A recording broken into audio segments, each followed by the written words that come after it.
Gbadéfúnlé Ọlálékan afford ọmọ ìyá nurse ẹni tí ó mèsì ọ̀rọ̀ abẹ́rẹ́ ìlú kù kan fúra ẹ lórí ọ̀gá wa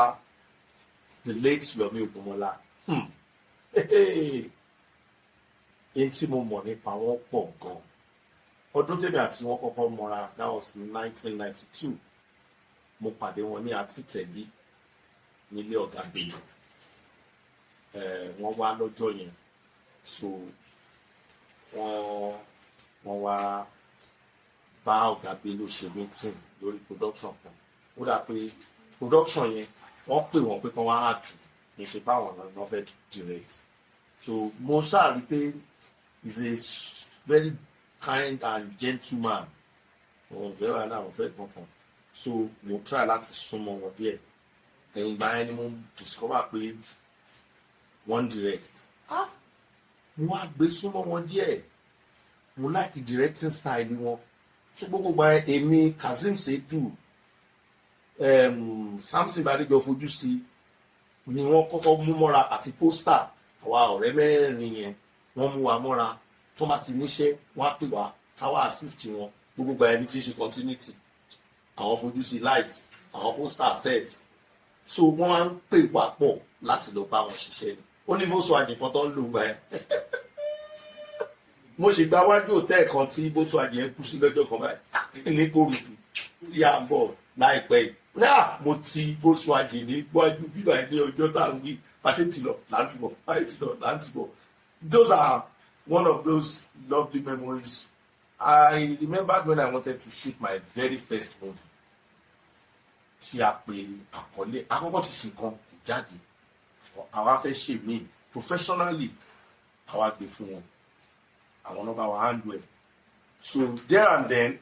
mo ti láì dí a screenplay tẹ́lẹ̀ díẹ̀díẹ̀ but ọjọ́ yẹn ni Bọ̀dáyọ̀mí fi ìlànà screenplay náà fi hàn mí kán ráúráú so gbogbo bá ṣe yaṣẹ́ yẹn lọ àyà everything lọ dáadáa tẹ̀wọ̀n ilé mi wà tó yẹ pé ó lè jọ ọmọ kékeré lónìí tàbá fẹ́ lulẹ̀ ẹ̀ táwọn ọ̀fẹ́ gbà wá láyè Bọ̀dáyọ̀mí àti sáyé lọ wá ti lọ dọ̀bálẹ̀ bọ́ọ̀lì yín èèyàn tó wà ní mọ́tò tó ń wa mọ́tò lọ pàṣẹ ẹjọ́ sá ẹjọ́ kẹ́ni ẹ bá tẹ̀ ti lọ kí wa a máa gbádùn eré yín ẹ ti gbádùn wa dáadáa máa gbádùn mọ́tò yín ni o Bọ̀dáyọ̀mí asáré dọ̀bálẹ̀ jọ́sà ẹjọ́sà lè lè sáré dáhùn tó ní gbọ́dọ̀ nígbàdùn pẹ́sà ṣé gbogbo àwọn never say never yẹn Bọ̀dáyọ̀mí ló ní never say never pé kò possible kò ṣe ní possible a gbọ́dọ̀ rí achieve àwọn náà ní gbogbo idea yẹn then is a director that knows how to manage artists wọn mọ̀ bọ́ ní manage artists mi èrò pátìsì lè gbinú kó ṣẹ́tì mi èrò bẹ́ẹ̀ wọ́n máa bọ́ ṣe máa cool down pẹ̀lú ẹ̀ so ìgbà tí mo gbọ́ gbà yẹn pé lára àwọn ọ̀gá wa kan wà táwọn náà ti lórúkọ dáadáa ń gbà yẹn tí mo fẹ́ forúkọ bò láṣìírí sìn ó tilẹ̀ jẹ́ pé àwọn èèyàn bá mi fà wọ́n mọ̀ pé mi forúkọ bò yẹn láṣìírí ṣùgbọ́n máa bo eléyìí tí wọ́n bá Bọ̀dáyọ̀mí jágbá yẹn wọn sábà pé wọn ṣe wọn fún wọn ṣe máa wọ́n dàbí kí ẹ̀gbọ́n ṣe kúlù tó kí lẹ lè rí tẹ́ fi ń bá wọn jà kí ló lè fà tẹ́ fi ń bá wọn jà I see him as somebody tí ò yẹ káwọn èèyàn máa ní issue pẹ̀lú but ṣe mọ̀ ilé ayé ups and downs bó ṣe wà lórí kìlú wà gbàjà àwọn àmọ́ tí ó wà láàrin wọn tó rọrẹ ní gbogbo so dàwa àdìdá sí i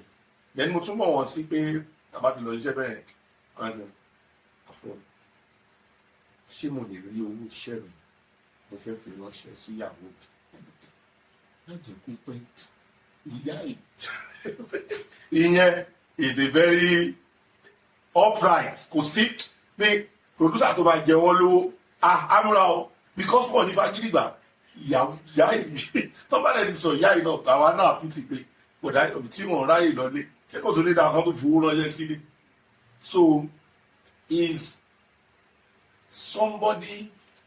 that I know that has wọ́n lọ́pọ̀lọpọ̀ because mo mọ̀ pé wọ́n ṣe NEPA kan tó wá di director bí iṣẹ́ NEPA ṣe wá di iṣẹ́ director tí wọ́n dẹ̀ mọ iṣẹ́ yẹn wọ́n mọ̀ dáadáa wọ́n sóòfin directing cherry anybody tó bá fẹ́ kọ́ directing o gbọ́dọ̀ ní òye every department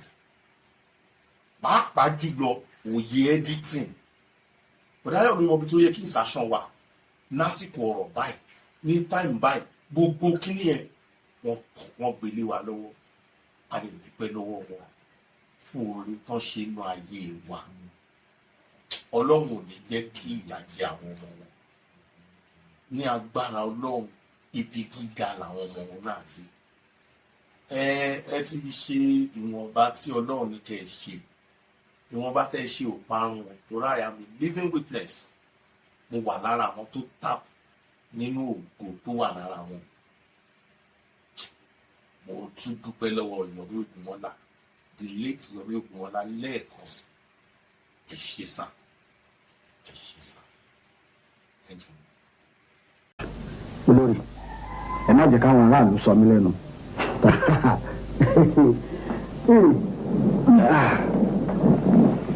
Àyìnlá ló mọ̀ jíṣẹ́ fún mi ó lọ ní kí n yọjú sí ọ.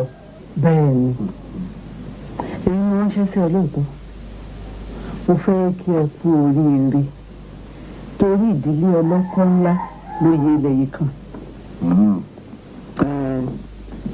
Àwa ni wọ́n fẹ́ fi jọba nù wọn. wọ́n tún ni wọ́n fi jọba yóò ṣe adé níbi bí Àlàbí tèmi nìkan. Àlàbí wo? Àlàbí tí ẹ̀yìn náà ìbánipariwo ńlá bá ń bọ̀ ìrìn ọ̀nà bẹ́ẹ̀ nìkan sọ̀rọ̀ ní tẹ̀lé oje gbogbo àwọn bàbá wa lábúlé ni wọ́n fẹ́. Adéríbigbé fi ọkàn ẹ balẹ̀ kí ni mo wí fi ọkàn ẹ balẹ̀ lẹ́ẹ̀kan sí mo kí ọ kú oríire.